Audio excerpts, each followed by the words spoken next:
এটা অরিজিনাল খেজুরের গুড়। অনেকেই রং মিশ করে, অনেকেই টিন মিশ করে। আপনি বীজটা দেখলে আপনারা বুঝতে পারবেন। রং বা ইন্ডিয়ান টিন মিশ করলে বীজের কালার একটু লাল হয়, এটা কিন্তু লাল হবে না, এটা কিন্তু একবারে সাদা হবে। এই সাদা বীজ।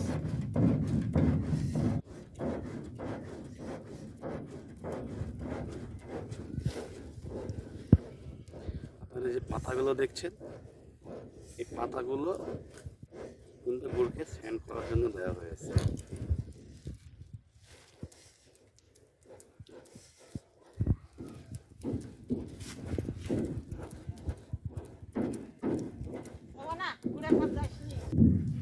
এই দেখেন দেখেন সাদা সাদা হয়েছে।